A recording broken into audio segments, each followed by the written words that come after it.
fa raha vo tsy ao lay Jesosy Kristy na mira fanamasina dia maty fahavelona ny olona ny mitondra azy fotsiny a dia ny saina tahaka ny hitantsika tany amin'ny tantara hatrany amin'ny voalohany a raha vao nanomboka nanota ny olona dia ny saina mitondra fatsy ny fanahy ary zay tena mahazava-dehibe rehefa nyty hoe fitongona ra-panahy alaliny tsara fa iresaka nyty tsika androany somary manosy lalindalina kely tsika androany ao anatsika ao mbola veriko kely a nametraha'Andriamanitra ny fanahyn'Andriamanitra ary io a no antony matonga n'Andriamanitra mihitsy hatrany misahidenaka hatramintsika amin'ny resaka zao sarobidy amin'Andriamanitra io fanahy io a satria silaka Andriamanitra io mandrakizay io na io velona mandrakizay ao am' Jesosy Kristy na io a mijaly mandrakizay a ao amin'ny afobe ity ambonin'ny tanitsika dia mety amintsika tsara ty fampianarana andro aty a dia mba araroty amin'izao fahavelomantsika zao ny mba higoka ny fahamarinany ty tenin'Andriamanitra ty hoe fataro ny zavatra rehetra azo mafy zay tsara nisy antaratsoratra masina teo raha nanaraka tsara io fa ny fanahin'Andriamanitra ao zay amin'ny ndininy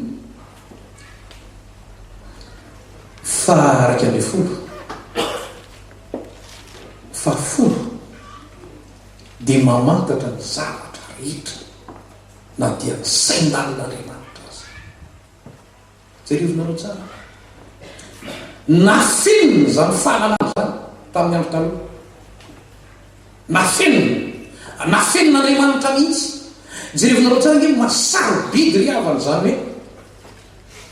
nanomboka teo amin'i Jesosy Kristy ka mara-piseho iny amin'ny raolanitra masarobidy a zany atao hoe famonjeny zany dany mankozy ohatra ny maivamaivana amin'ny olona zanandray a Jesosy zanandray nefa nrenetsika tsy tena migoka ny atsara fandroany zay ny mahatonga mba nampahilenao kely nampiresikyanao hoe fantara fa io fanan'Andriamanitra io na Jesosy Kristy tonga ao anaty mitondra zavatra ny apôstôly Paoly io nanoratra nampanoraty ny fanamasina ny teny io nahafantatra tsara izy ny mahasamihafaniny zany atao hoe taloha le talohany tsy mbola nandray an Jesosy sy rehefa nandray an Jesosy tena hita mihitsy ny masarobidy zany hoe rehefa milatsaka am'izay tao anatin'ny fanahany mipetraka tao anatin'ny fanahany lay Jesosy Kristy dia nanomboka teo tena hitany am'izay ny masarobidy hoe haivitena goavana be mihitsy ity Andriamanitra mipetraka ao anatin'ny fanahintsika ity ary zany raha havana tokony tena karoatsika aloany manomboka zao ianao zao ny ataoko aminao atao zava-dehibe aminao am'izay zany hoe mikaraka ny zavatra avoaka nyity fanamasina ity ao anatin'ny fanahintsika fa Andriamanitra rehefa nanoro an'izao ry havana tsy mba mifititavan'olona Andriamanitra fa nizanizy tsika na vehivavy na lehilahy na antitra ianao na tanora dia tian'Andriamanitra tena iaina ny fahamarinana zao tenin'Andriamanitra zao zay revinareo tsara rehefa tonga ao anatin'ny fanahin'olona le fanamasina dia zao ny fanambaran'ny apôstôly tena hita mihitsy ny mahasamihafa an'le hoe taloha rehefa mitory-teny ary mitory-teny iny apôstôly Paoly taloha izy nalesy lahatra olona le taloha mbola veriko anareo taloha mbola tsy midira ny fanamasina atsony ny tenin'Andriamanitra atsony ny apôstôly Paoly hoe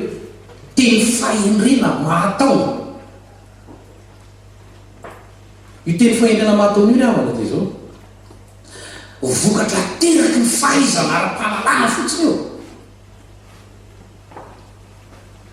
io nambaran'ny apôstôly Paoly ny olona raha mbola tsy mandray an' Jesosy ndrinindrina moa fa ren'ilay olona tena atao hoe manam-pahaizana be reny savant reny mahavita zavatra goavana reny reny mahavita zavatra goavana reny ary rehefa mandaty iny reny io le mariny tenin'Andriamanitra hoe dia ny fahindrena mahatao tao anatin'izany ny apôstôly Paoly fantatry ny apôstôly Paoly tsara zany ny apôstôly Paoly olona nivoaka tamin'ny Tarsosy zany Tarsosy zany ny anisan'ny tanàna ville intellectuelle grika goavana be tamin'izany fotoana zany nivoahan'ireo manam-pahaizana sy manam-pahalalana fantatry Paoly tsara zany mahasamy hafa zany atao hoe fanambarana tsy misy fanamasina sy ny fanambarana misy fanamasina fantatry ny apôstôly Paoly tsara zany zay no natonga izy miteny raha tonga tany aminareo anga ozy tena ohatrany somary nangovotra kely aloha tany amin'ireo olona namany zany zay olona tsy misy fanamasina fa olona manam-pahaizana fotsiny manam-pahaizana fotsiny mandaty teny mitory teny dia ozy ny apôstôly Paoly hoe zavatra tonga tany aminareo aho tamin'ny fahindren'Andriamanitra jerevinareo tsara eto izy misy zavatra roa tena azavainy tsara misy ny atao hoe fahindren'olombelona ary misy ny atao hoe fahindren'Andriamanitra ataonao ahoana nefa ny afantatra an'izany ataonao ahoana ny afantatra mpitoro-teny anankiray hoe tia misy fanamasina tia tsisy fanamasina ity lohateny na tenin'Andriamanitra mihitsy eo am'tesonaina voalohany toko fadimy andiny faraika am'roapolo napetraky ny fanamasina tao ambavan'ny Paoly aseny mamantatra zava-pana petsaka ianao fantaro izy ny zavatra rehetra eto amin'ity resaka ara-panatiry avana tena milazanao raha manaraka tsara ianao ireo zavatra nampanoratiny fanamasina amin'ny Paoly ato anatin'reto boky zay nampisoratany reto dia hitanao fa misy zava-dalina tian'Andriamanitra apetraka ao anatin'ny olona zay nandray an' Jesosy tian'Andriamanitra tena hiavaka mihitsy ary ny ambaran'ny apôstôly Paoly hoe ny tonga eto aminareo aho amin'ny fahindren'Andriamanitra zany ny ambaran'ny apôstôly Paoly ifahindren'Andriamanitra io dia zao miditra tsy resaka avaly amin'ny hoe zavatra nianarana tany am-pianarana io tsy zavatra niratovina tamin'ny zao tete am'izao tontolo zao io araky ny ambaran'ny apôstôly Paoly hoe fahindreny zao tontolo zao fa fahindrena avany an-danitra avy amin'ny fanamasin'Andriamanitra mamoaka zava-panahy Jesosy raha tonga tety ambony tany nanaraka tsara ianao dia zao no remarika natao amin'ny olona rehetra hoe ary taiza ny anaran'le ty zany zavatra zany efa tsy mba nianatra gaga daholo ny olona ary atoroko anao fa natonga ny olona tena concentré tamin'i Jesosy milaza zavatra tena mbola tsy nisy mpitoro tena nitory izy tonga tety amboniny tany variana daholo ny olona namonona an' Jesosy ny ravina raha tena marina resaka fialonana satria nisy zavatra be dia be fampianarana navoaka an' Jesosy zay tsy takatry ny mpampianatra tamin'izany fotoana zany dia lasa manameloka fotsiny nataon'ireo olona reo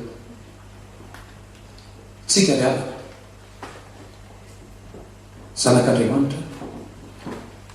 mitady tena zavatra kindren'Andriamanitra ao atsika dia ilo voalaza amin'ny Efesianina hoe mba tena milehilahy be rehefa miresaka amin'ny olona tsika